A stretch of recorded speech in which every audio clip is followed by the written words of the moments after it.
Berlin, Berlin, hier lebt der Mensch gefährlich.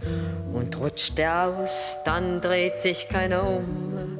Doch haut er hin, dann ist der Beifall ehrlich. Berlin, Berlin, du bist mein Publikum.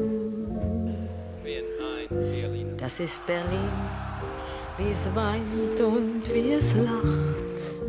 Welcome to a new show of My Berlin. Today I'm meeting the director and writer Buddy Giovinazzo. He's from New York, but he's gonna show me his Berlin. And he suggested we first meet at the Kunsthaus Bethanien, where I'm at now. And after that we're going to his favorite movie theater, the Kino Central. And after that, we'll meet him in a post-production company where he's working on his latest movie. So let's welcome Buddy Giovinazzo. Buddy Giovinazzo is known for his gritty low-budget film like Combat Shock, No Way Home with Tim Roth, and the crime drama film based on Buddy's collection of short stories, Life is Hot in Cracktown. What are those marks in your arm? Pimples.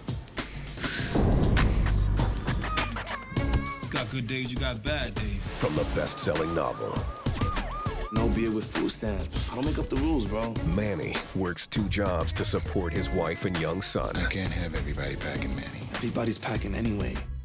Romeo is ready to be the king. Why don't you take this right here? They're talking to my friendship. Willie hustles to keep his family together. Where'd you get the money for food? Grabbing on the corner. You got anything left? Mary Beth works the streets in pursuit of her dream. Let's get out of here. No, one more. Then we'll be good for the week. Every day is a fight for survival in Cracktown. And there he is, Buddy. Hey, you. Hello. Hello. It's nice to see you. Good to see you. It's been a while. Welcome on My Berlin. Thank you. Yes. Good to be here. Yes. And before we get to talk about you, you chose this place. Why? I chose this place because my first home here in Berlin was right next door. Yes. Mariannenplatz 1, number 1. And I was often here because there were many artists, international artists were staying here. My apartment was next door. I was here with a DAAD grant.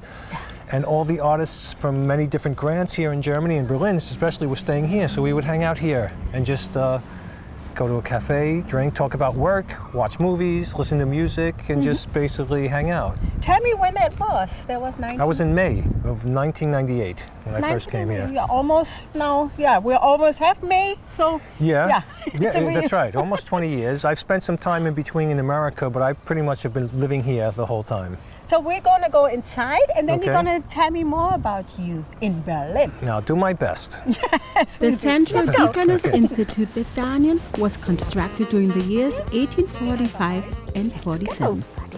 The Bethanien was constructed as an institute for educating nurses and carers. Yes, Buddy. We're going to go upstairs. Okay. And you have something for me? A few books? Yeah. Oh, yes. I'm looking forward to hear about your life. Okay. Go upstairs. Okay, Yes. please. Since 1973, cultural, artistic and social institutions working in the main building. So, Buddy, I decided that we're going to do it up here because we have a nice view of the Künstlerhaus Bethanien. Okay, cool. Yes, and you already gave me 2 of your books. How many books have you written? 4. 4. Yeah. Okay, we're going to talk about those 2 in a minute. 5. Yeah, that's... Oh, 5. I forgot about one. Yeah. Okay, which one was that? You Broken forgot. Street. Okay. Yeah. But you don't have it with you? You gave me those 2? I gave you those 2, but they're all in German. I have a German publisher. Oh. It's kind of cool. That's how you came to Germany. You first wrote a book, right? No, I made a film. I came here with a grant. I directed a film in New York called Unterbruden that was popular here. It didn't make any money here, but the critics liked it, and it always played on television. So when the DAAD was giving out their grants, my film happened to be playing in the theaters at around the same time.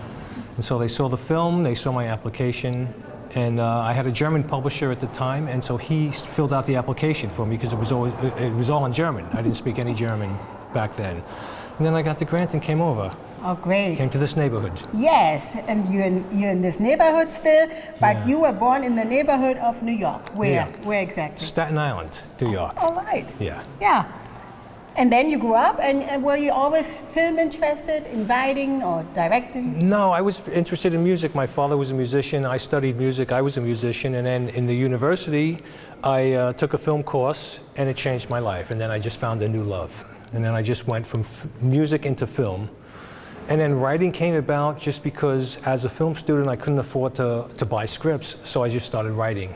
Okay. And then the more I wrote, I realized it's just really a question of keep writing and getting better and learning. And then eventually I just became writer-director. Great. And so you came here at Mariannenplatz, that's why we're here. Yeah. And how was Berlin for you back then? It's beautiful. It was beautiful. It was really like New York in my childhood. New York City back when I was a kid was very free and artistic and open and anything goes. You could do whatever you want as long as you weren't hurting anybody. And then when I came here to Berlin, it was like New York to me in that there was this freedom and there was this anarchy that I just loved. And again, there was a respect for art, there was a respect for music and culture, and there was definitely a freedom. And the same thing, as long as you weren't bothering anybody, you could do whatever you want. And I love that. I love that about the city. Still love that about the city. Still love it. And so this was your first, did you go to the Brandenburger Gate as well when you first arrived? You know, I saw everything. When I first moved here, what I would do every day is I would go and I would ride every tram line to the last stop. No way. Yeah, and I would get off and I would just walk around. And it was amazing because I saw parts of the city that Berliners had never seen. Yeah. And the one thing that it really occurred to me is that, like, back then we still had the D-Mark, the Mark. So I would go to the last stop in Köpenick, for instance, or, you know, it doesn't matter where. And the Hefeweizen that would cost 5 marks here in the city cost $3.50 at the last stop. And I realized life is cheaper in the last stop, you know, when you go out into the further reaches of Berlin. And I just love the city to see it that way, to see all the Schrebergartens, the summer homes, the cottages, and stuff I didn't even know was in Berlin.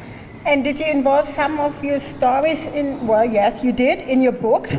Buddy Giovinazzo, Potsdamer Platz. This book basically started out as a journal of my life here and, you know, living here in Kreuzberg, the mixture between the Turks and the Germans and the students, I found that really fascinating. And as a New Yorker, that appealed to me as well, this mixture of people.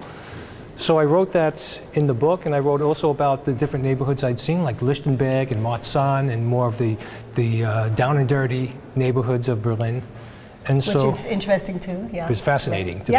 And also as a New Yorker, because in New York it's all compact. So in one neighborhood you pretty much have everything, and here you have to go to different neighborhoods to find the different elements. Mm-hmm. So it was fascinating for me to discover the city that way. Well, and even the director, Tony Scott, commented. Tony Scott was actually going to direct this book for many years, and we could never really find a script that he loved. Like, we were working on the script, we were in development, and it was really a hard book to adapt into a 2-hour film. And it was also a very dark book. In some ways, it was too dark for a film. So what I've done is I've developed it as a mini-series, a 6-hour mini-series, and it works much, much better. And as an author, I can really translate the book almost one-to-one as a series. So you shot this already, then? No, not yet. No. Oh. We're trying to shoot it. Okay, that's interesting.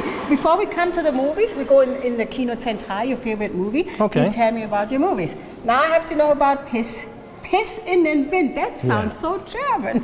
That's the German title. The American title, I write in English, and then my books are translated in German. Yeah. But the American title is Caution to the Wind, which is it's almost a boxing term. Caution to the wind means when there's nothing else to lose, you just throw everything out there. There's no defense anymore. There's no security. There's just, you throw everything out there and you go to win.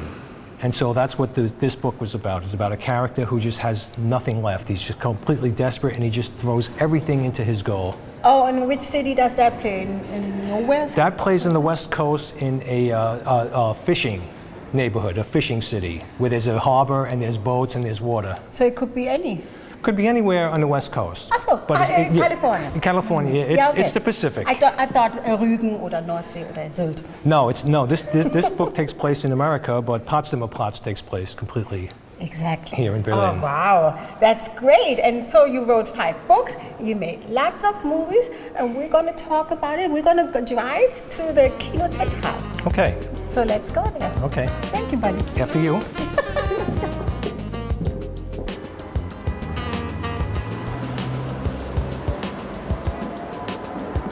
So we're now in the heart of Berlin at the Hackische Höfe by the Kino Central. You can tell me more about this place, buddy. Well, my first night in Berlin, I had a screening here of Combat Shock at the Central Kino, and it was really an experience because I never believed the Kino would be here, a movie theater would be here at the end of this dark alley. It was really run down, there was nothing here, and I thought I was going to be murdered at the end of this trip. And then we walk in here, and it was really nothing like it is now. It was really run down. And then inside there was a movie theater. It was packed with people. We had a midnight show. It was pretty wild. So you're going to tell me inside more about your movie. Yeah, okay. Let's go.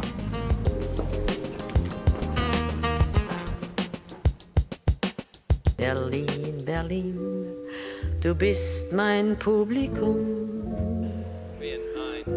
Das ist Berlin, wie es weint und wie es lacht.